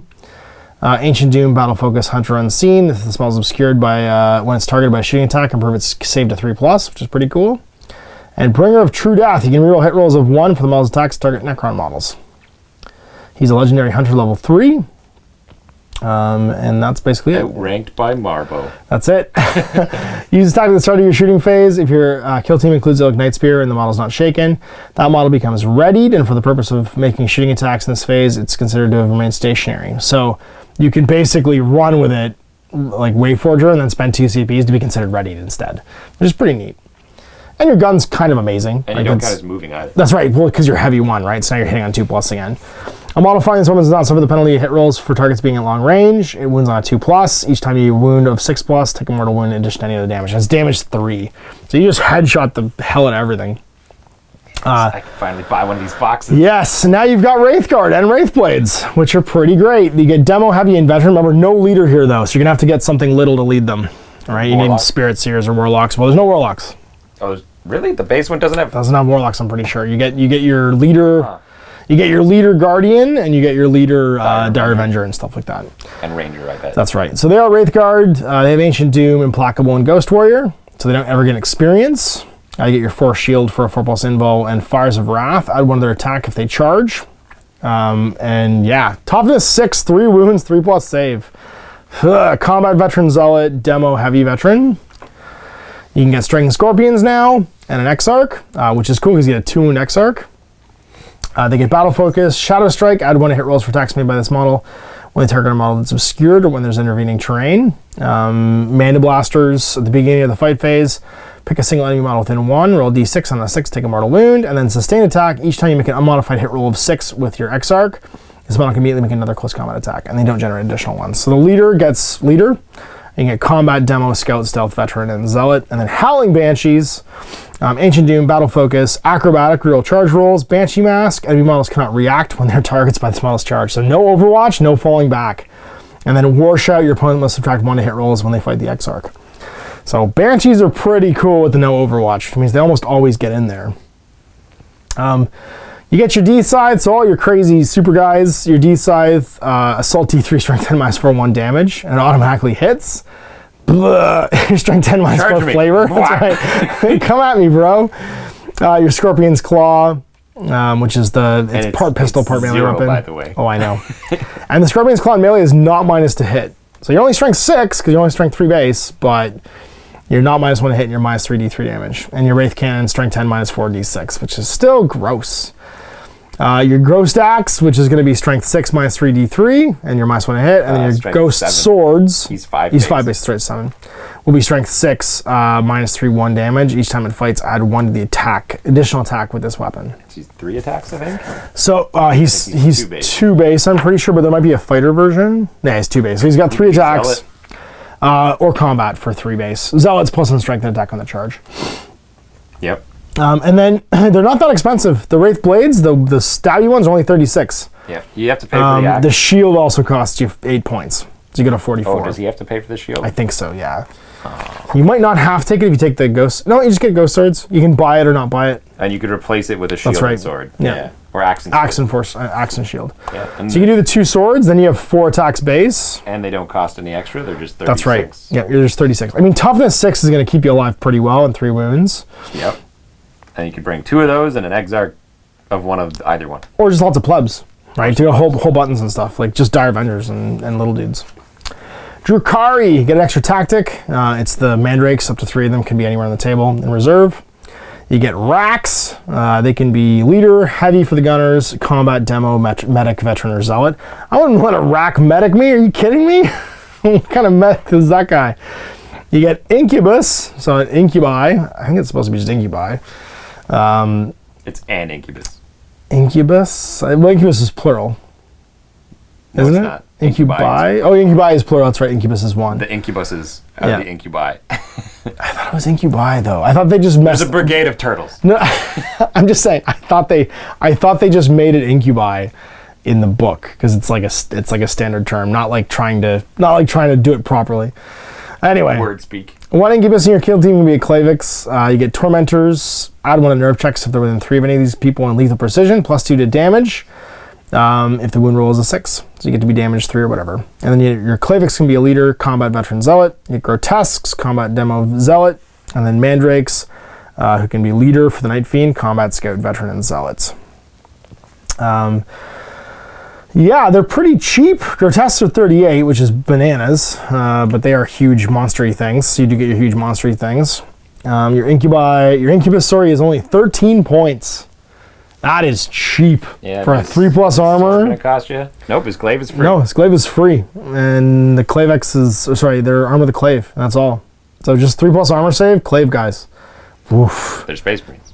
Woof. Well, I mean, they're not toughness 4 or strength 4, but the clave is +1 or plus attacks. I'm or +1 -3 save 1 damage. So your 3 attacks at strength 4 -1 1 damage. -3, sorry, 1 damage. Yep. Pretty great. Necrons! New tactics, Hunters from Hyperspace. And sorry, if any tactic has the same name as a previous one, these ones replace the old ones, basically. So Hunters from Hyperspace, you can choose the 3 death mark to go anywhere in the battlefield for 1 CP, so that's your beam-in tactic. Resurrection Protocols, use this tactic when your leader is slain. Instead of removing the model, place it on its side. At the end of the phase, roll a d6. On a 4+, it's no longer slain. And stands up as close as possible to the latest position as possible with 1 wound remaining and no flesh wounds. A model still in the battlefield at the end of the battle, after it's been resurrected in this way, it's not considered to have been taken out of action for victory point purposes. You can only use this tactic once per battle. So if you're scoring something off killing the leader and he's still alive at the end, you don't score it. Tireless Advance, Necron tactic, use this tactic at the start of your shooting phase. 1 model in your kill team becomes readied. I may choose if readied. It's the same one that the whatchamacallit, Ilk Nightspear had, you get as a Necron tactic. Haunting Horrors, use this tactic at the end of your movement phase. Choose up to 3 Flayed One models from your kill team that were set up in reserve and set them up anywhere in the battlefield, more than 5 from enemy models. Entropic Strike, use this tactic when you choose a model to fight in the fight phase until the end of the phase. If that model's attacks reduce target to 0 wounds, add 1 to the injury rolls. Assured Disintegration, use this tactic when you choose a death mark for your kill team to shoot in the shooting phase. Until the end of the phase, you can reroll hit rolls made for that model for 1. And then Deathless Ire, use this tactic when a model for your kill team suffers a flesh wound. As a result of the injury roll, it's shaken instead for 2 CPs. Then you got your Lich Guard with a War Scythe you can take now. 2 wound, strength 5, toughness 5. They're not that expensive either, only 20 points. And your War Scythe costs you 0. They cost 5 points for the Dispersion Shield. The Hyperface Sword is also 0. So you could take, you could take a 4+ invul, strength 3+ save, toughness 5 for 25 points. Triarch Praetorians, Reanimation Protocols, and a Purpose Unshakable. Sorry, they can intercept wounds for commanders too. Leader, combat, veteran, zealots, and then this one's leader, combat, comms, veteran, zealots. Automatically passes nerve checks, and they all have their reanimation protocols, just like the other Necrons. So your Rod of the Covenant is 0 points, and you've got your 10-inch move, and you fly, so you're pretty great. And they cost 26 points, but everything they have is 0 points. So 26 points base, because the Rod of the Covenant doesn't cost anything, and everything else is built in. And the Rod of the Covenant is still a great gun. The Void Blade that they could take is 1 point. It is, but I think I would take the Assault 1, Strength 5, -3, 1 damage gun. That's also a -3 save, Strength 5 melee weapon, and be able to fly. Yeah, but the other one's a pistol. True. Yeah. But I like the other one's, yeah. I like the -3 save, Strength 5. I don't think you need much else. And the fact that you're flying around too. Orcs. So you get Cunning Infiltrators instead of Commandos, so they can be in reserve and then show up anywhere in the table, not within 5. Dead Hard. Use this tactic when a model from your kill team suffers a mortal wound. Roll a d6. For that mortal wound and each other mortal wound suffered by the model for the rest of the phase, on a 5+, you ignore it for 1 CP. Indiscriminate DACA. Use it when you fire Overwatch with one of your models. For 1 CP, you can immediately fire Overwatch again. Here comes the flamethrower. Itching for a fight, Orc tactic. Use this tactic when you choose a model in your kill team to fight in the fight phase. You can make 1 additional attack with that model for each enemy model within 1 inch of it for 2 CPs. So if you ever get mobbed, you can just get crazy. Pyromaniac. Use this tactic when you choose a model to shoot with the Burna. Makes D6 instead of D3 for 1 CP. Here we go. Use tactic when you making a charge roll for one of your models. Roll the result of the dice for 1 CP. Reroll one of the dice. Ooh, that's good. So you can reroll the low die. So it's a better tactical reroll basically because you can pick the die. It's also something that's not a tactical reroll. That's right. So you can double down on it and do both. Yeah. Wah, Orc tactic. Use this tactic if you turn to move in the movement phase and your leader is in the battlefield not shaken. For the duration of the phase, add 1 of the move characteristic of all models in your kill team and add 1 of their advance and charge rolls for 2 CPs. And you get knobs. Everybody likes 40k knobs. Strength 5, 2 wounds. They get their big choppas, which means they have the big kill-em-a-jig. They can be leaders for the boss knob, combat, comms, demo, or veteran. You can have an unlimited number of knobs to ammo rents as well, which is pretty cool. You get mega knobs. Actually, it's cool that you can take ammo runs because they can like beef out your numbers if you want to take a knob squad because they're probably super cheap, but they're just bodies, right? Ammo runs cannot be specialist. Each ammo run, if they're not shaken, can supply 1 friendly model within 2 inches of the ammo. When they do so, you can reroll 1 hit roll for an attack made by that model. They let you shoot extra, which is pretty cool. That's pretty cool, yeah. And they don't go away. They don't die when they do it either. And you have 2 of them. And then Mega Knobs, no ammo runs there, but you get your usual crazy Mega Knob 2+ save, 3 wounds, 3 attacks, and they can be leaders for the boss knob, combat, comms, demo, or veteran. And then finally, Flash Kits, leaders, can be captains, combat, comms, demos, heavy veterans. They're basically knobs with guns. They have the same stat line. And you can have up to 1 captain and any number of Flash Kits. And they have gun crazy show off. After this model is shot in the shooting phase, roll a d6, and a 6 it just shoots again. But can only target the nearest model. And then Get Find a Squig, add 1 to hit rolls for shooting attacks, maybe a model with the Get Find a Squig, which I think your captain has. And then you got Boss Snickerot. He actually has rules for the stabbing.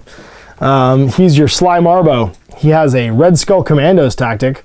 As long as the model's not shaken, reroll hit rolls of 1 for Commandos as an aura for 1 CP. You get Terrifying Killa. Subtract 1 from leadership for enemy models within 3 inches of Snickerot, and he's a Legendary Hunter level 3. Commander, Infantry, Commando, Boss Snickerot. It's pretty cool. Mork's Teeth. Damage 2, -1 knives. So he's the Chronicles of Ridork. And you're looking at 23 for Flash Kits, 24 for their captains. Mega Knobs are 37. They're pretty spendy. Knobs are only 15 though. So you could have a whole lot of knobs. And ammo runs are 3. So you're going to get 2 extra bodies for 6 points. And then knobs with sluggers are 0. What's a big choppa? It's 3. Well, you're going to give them power stabbers.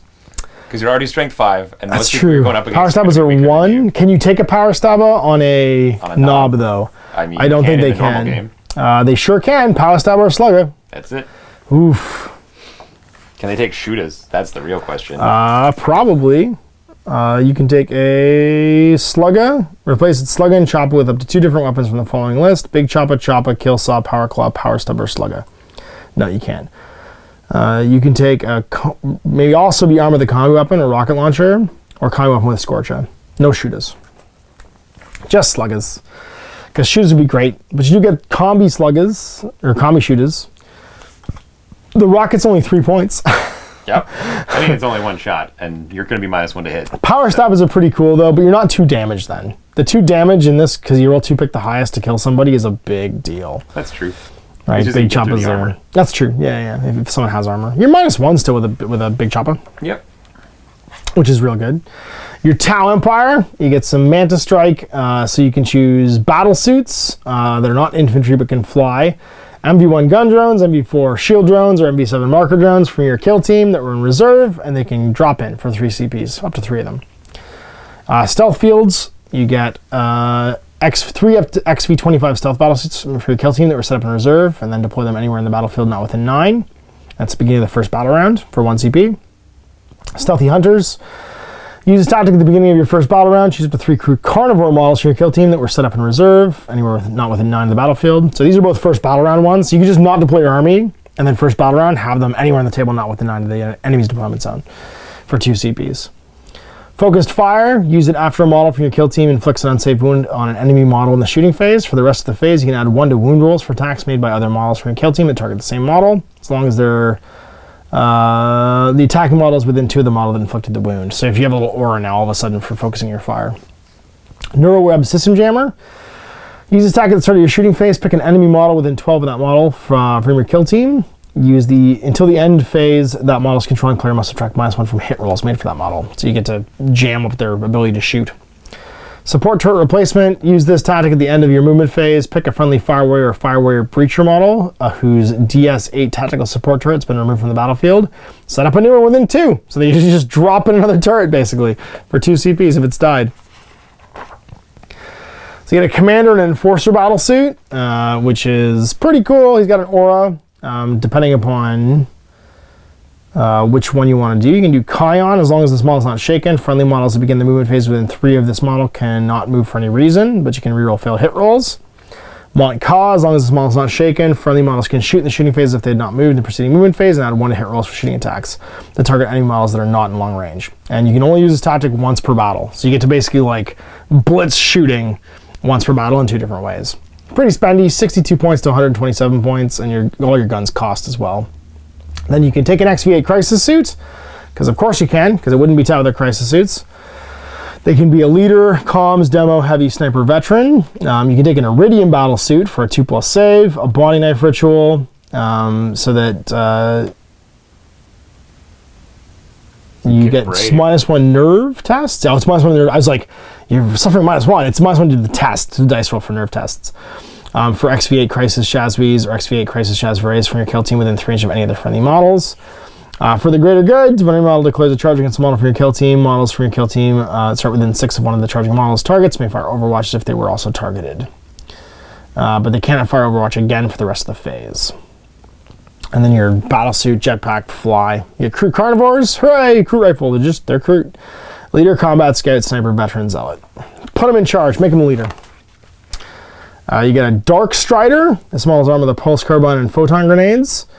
They're a legendary hunter level 2, and they get a aura tactic. As long as the model's not shaken, friendly models within 3 inches of the model in the shooting phase may attack with ranged weaponry even if they fell back or retreated for 2 CP. And Structural Analyzer. Pick any model visible to Dark Strider. As long as Dark Strider is not shaken, add 1 to wound rolls for shooting attacks made by friendly models within 6 inches of Dark Strider in the shooting phase that target the enemy model you picked. And he's only 39 points. He's pretty cheap. And you get all your guns. So you get 1,000,000 guns, like the air-bursting fragmentation launcher, the cyclonic blaster. You get all the special guns, crew rifles, plasma rifles, and flamers. So your suit, if you just want to take a suit, his Shazray is 33 and the Shazvi is 32. So you're able to take some pretty cheap stuff. And carnivores are only 6 points, and a crew rifle I'm pretty sure is free. Yep, it's free. So 6-point crews to hold zones, and a 33-point suit, but his guns are fairly expensive. I mean, it's 3 points for an air-bursting fragmentation launcher that can target guys not visible, which is pretty great. Assault D6. And then the burst cannons are 4. Ionic Blaster's 8, which is, of course, great. So it's a super good gun if you overcharge it. Missile pods are great. Missile pods are just great because they're damage 2.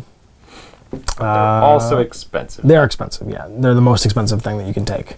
Or the missile pods, so they're not listed on No, because they're in the core book because they're on a drone. They're on a drone, so they're already there. That's right.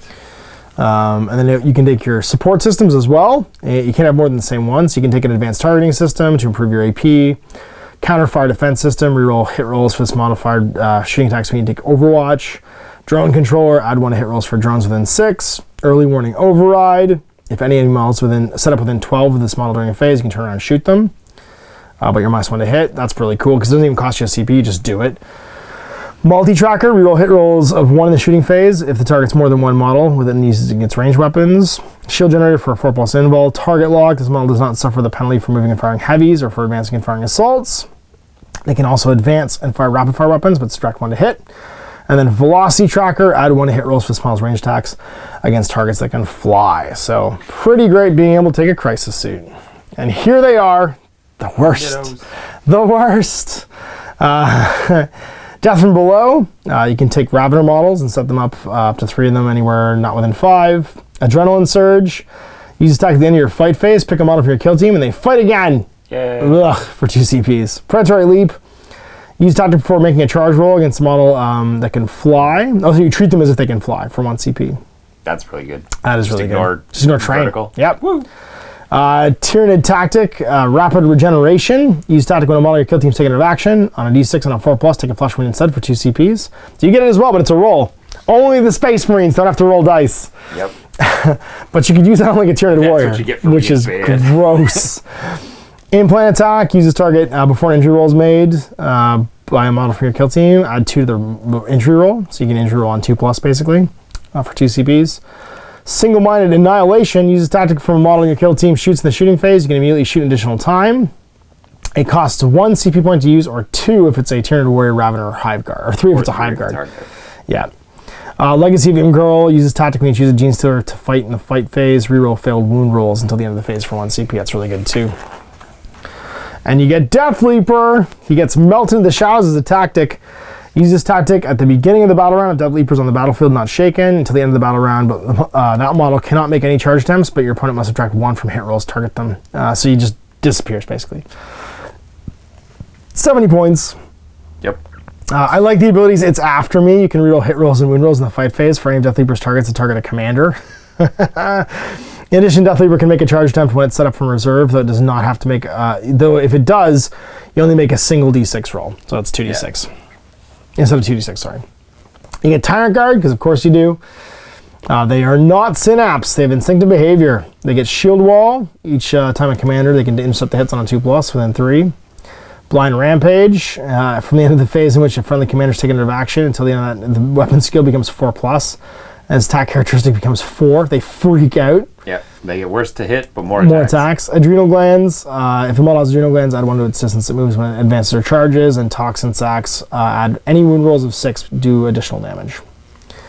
Hive Guard, instant behavior. Yep, Toxin Sacs, big super, toughness 5, 3 wound, 2 attack, murder things, heavy sniper veteran. They're gunners. That's what they're. That's right. This is the gunner ones. This is the melee ones. Combat veteran or zealot. Yep. Raveners, because of course you gotta have Raveners.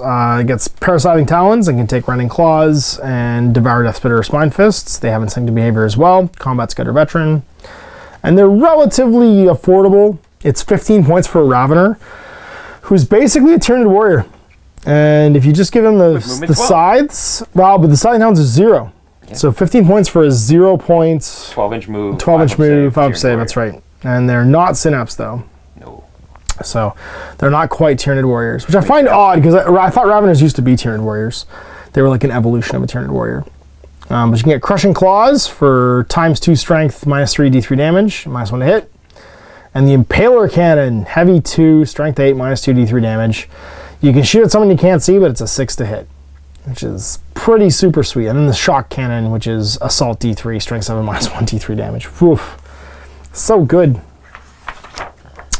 Cults, Seismic Blast, 2 CPs. Use a tactic when you choose a model in your kill team to shoot with the shortwave profile of a seismic cannon. If an attack for this weapon hits, roll a dice for each model within 2, and a 5+ they're shaken. That's pretty cool, just being able to make people not do anything. Gene Stealer Cult Tactics, use this tactic at the start of your phase. Raise the icon, increase the range of the model's cult icon ability to 12. So you get your reroll ones to hit in melee for a 12-inch bubble instead of a 6-inch for 1 CP. Mesmerizing Gaze, use this tactic at the beginning of the fight phase. Pick an enemy model within 1 inch of the model from your kill team and roll a die on a 4+, subtract 1 from that model's attack characteristic, because you hypnotize them with your spooky eyes. Yep. 1 CP for I like to keep this handy. Use this tactic, pick a model from your kill team with a shotgun, change the shotgun's type to pistol 2. So use it up close, that's hilarious. Yep. Acid Spit for 1 CP. Use this tactic at the beginning of the shooting phase. Pick an enemy model within 1 inch of the model, other than ones that are shaken, and roll a die on a 5+ take mortal wound. And then Gene Stealer called Tactics. Use this tactic when you pick a hybrid metamorph from your kill team to fight in the fight phase. Add 1 to wound rolls for that model's Rending Claw or Metamorph Talon until the end of the phase. I just want to point out how like stereotype hillbilly family that artwork is. This right here. You have like the head of the family, the big guy, the like degenerate one on the side. And then this guy, the pet, whoever that guy is. Yeah. That's some creepy art right there. That's some Hills Have Eyes art right there. That's definitely true. Some Resident Evil 7 going on. Yeah. The latest one. You got rules for the Sanctus as a commander. His rules were also in that kill team box, so this is just a reprint. The Kellermorph also in that box. Super pistols. Yeah, so they were both in the kill team expansion, so that's not new. These are the characters from the book now. So the Nexus, they get a tactic at the end of the movement phase. If a Nexus for your kill team on the battlefield not shaken, and you have any models in reserve, choose up to 3 models from your kill team that were set up in reserve and set them up within 1 inch of the edge of the battlefield and more than 5 inches away. So for 1 CP, 3 people can outflank, basically. He is a commander, though. The Biophage is also a commander.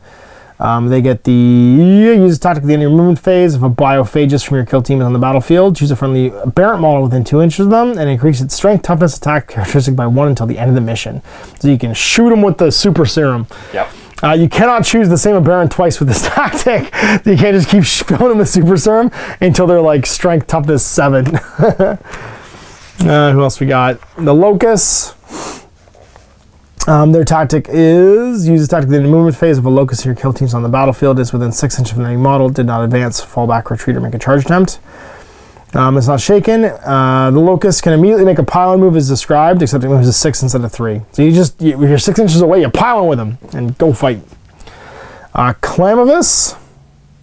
He's got a scrambler array. Yup, which is pretty great. So you cannot set up within 7 of them, just like the Space Marines. And then the Clamavis Aura tactic, the Proclamator Hailer. As long as he's not shaken, add 1 to all run and charge rolls for models from your kill team within 6 inches of any friendly models with this ability, and -1 from nerve tests for any models within 6 inches for a CP. Makes everybody speedy fast. They're all super cheap commanders though, like 26 points. So like if you're playing a commander mission, they just kind of like a nice cheap one to take. And that's it. Those are all the new kill teams. So we're into like all the pretty art stuff, just showing off the models that are now included in this book, like Illic Nightspear, the cool character. And then it's just missions. Oh no, it was a Spirit Seer. Who's that? Oh yeah, it's a Spirit Seer. And then we're on to the missions and stuff. So open play, I'm not gonna go through all those. Open play, narrative play, and then some match play missions. And that's it. They also print, it's very handy that they put these in here to photocopy because you have to try and find to buy those now, and those cards are kind of required, especially for competitive play. So there it is, Kill Team Elites. Probably the biggest change. They put fists on the cover? Yeah, man. Why? Give them something. Okay. Give them something. Hey, man, they're good at killing buildings in 40k. They're good at killing everything in this one. I don't know why. Because it was easy to do. Because I showed you how to paint them with washes. That's why. Mike showed me. Didn't he? No, I thought I showed you. Anyway, the 2 big things I'm taking away from this. One, if you're a kill team in this book that has access to cheap models and big guys, so I think Eldar, Guard, and probably Tyranids, because Tyranids are getting, they already had big guys and little guys. They just got new strats. They got new strats and stuff too. Well, and more big guys. And they got better shooting big guys too. They got that, but really what they got was their Jormungandr. Yeah, or Kraken, or whatever one of those. Well, everybody got that. I'm just saying, like, the big mix here is you can take big guys and little guys. So Death Guard, I think theirs are priced too high to really make an impact. Because you're swapping Terminators for regular Marines now, and it's like 2 to 1. Yeah. But anyone who can take cheap folks, the Chaos, the Khorne Berserkers are great. Yeah, bring the Terminators. I'm just thinking being able to take Cultists still. Yeah. Anyone who can still take button holders, and also a mix of like good troops. They're the ones to watch, I think, as this like shakes out. So definitely Guard, because you can mix in Ogrins with just like Guard Gunners, cheap Plasma Guns, cheap Flamers, cheap Melting Guns. You can take 4 of them. Yep. You know what I mean? You can take just Lasgun guys to stand around. It is relevant to point out, too, that the Ogres don't get any of the tactics. They don't. Yeah, no. They're not going to be Cadian. They're not going to be... But they're just raw meat. Yeah. Oh, yeah. They're great. I use Ogres all the time. Well, I would put them in Catachans. Sure. You know what I mean? Like, just so then all your base troops are strength 4 too, so they're also scary to fight. So people aren't just picking on your base troopers. Or Vostroyans, and they all wrap... Or not Vostroyans, sorry. The rapid fire 18 ones? No, the Overwatch on 5. They all link arms and walk behind them. The 3 Mordians? Yeah. Well, you want them standing on buttons, but that's my prediction. So my top 3, I think, are probably Guard. I'd say Tyranids are still like incredibly powerful because they're Tyranids and they get free stuff. The new bigger stuff that you can take in the Gene Stealer cult's pretty cool. And maybe Death Guard, but I think those are the top 3 for me. Tau. I don't think the suit does it. He's so expensive. He's so expensive when you start giving him guns to make him really good, and he's only super good at shooting. Whereas the Custodians, I think they look really good on paper. They have no one to hold buttons. It's going to be a real challenge. But the Guards... well, I think the problem with the Custodians is that they're really good normally because you have to bring bad people. Right. But now everyone's going to bring anti-big guy. That's right. Like an Impaler cannon and you roll one bad roll, you're dead. It's the fact that your guard gunners with plasma guns overheating and shooting into them, like just not moving Cadians with reroll, or even just a sniper, rerolling ones all the time anyway, right? Like you could just nuke one of those guys, and I'm down a third of my team. You know what I mean? Before you go off and fight the Ogren, who could potentially take him toe to toe. Exactly, it's going to be a real challenge to fight through. So. And all the while that's happening, points are being scored by the additional models that are on the other kill team just standing around, just doing nothing basically. So it's going to be really interesting. This is a book that's going to change the way that Kill Team gets played, I think, more than any book that's been released so far. The Commander stuff's nice, but it's really the additional stuff for the allegiance traits, basically, like your special rules you're getting for free, and then the mix of big guys and little guys. But I think it's going to be Guard, Chaos, and Tyranids that are the 3 really to watch. Because I don't think Mega Knobs do it for orcs. The basic orc troop's still really expensive. Knobs might. They're only 15 points. For two wounds, yeah. 2 wounds bad save is different from toughness 5, 3 wounds. And maybe Eldar. I'm up in the air between Eldar and Tyranids because the Wraithguard are really good. Run 2 Wraithguard with flamethrowers and just walk across the board and like your guardians charge just, me, like, sleep in the back end and be like, I kill you. Yeah, those are the ones that are in the top of my head as being like the big winners in this book. We'll see how it goes and how it shakes out. So I hope you enjoyed this review of Kill Team Elites. Check out the battle reports also posted today. They'll be up in the cards. Big thanks for watching. Next time, I'm Ash, this is Owen. Happy Wargaming. I hope you enjoyed that video. If you want to support the channel, of course, like and subscribe and hit the little bell below so you get notifications when I post future content. I do post stuff 7 days a week. If you want to support the channel further, you can, of course, buy a t-shirt through Spreadshirt, buy a measuring gauge or objective markers from Death Ray Designs, or, of course, most importantly, there is Patreon. Patreon is what makes all this possible, keeps the lights on, pays for the studio costs, pays for the equipment, model costs, and everything else, and most importantly, puts food in my kids' bellies and a roof over their heads.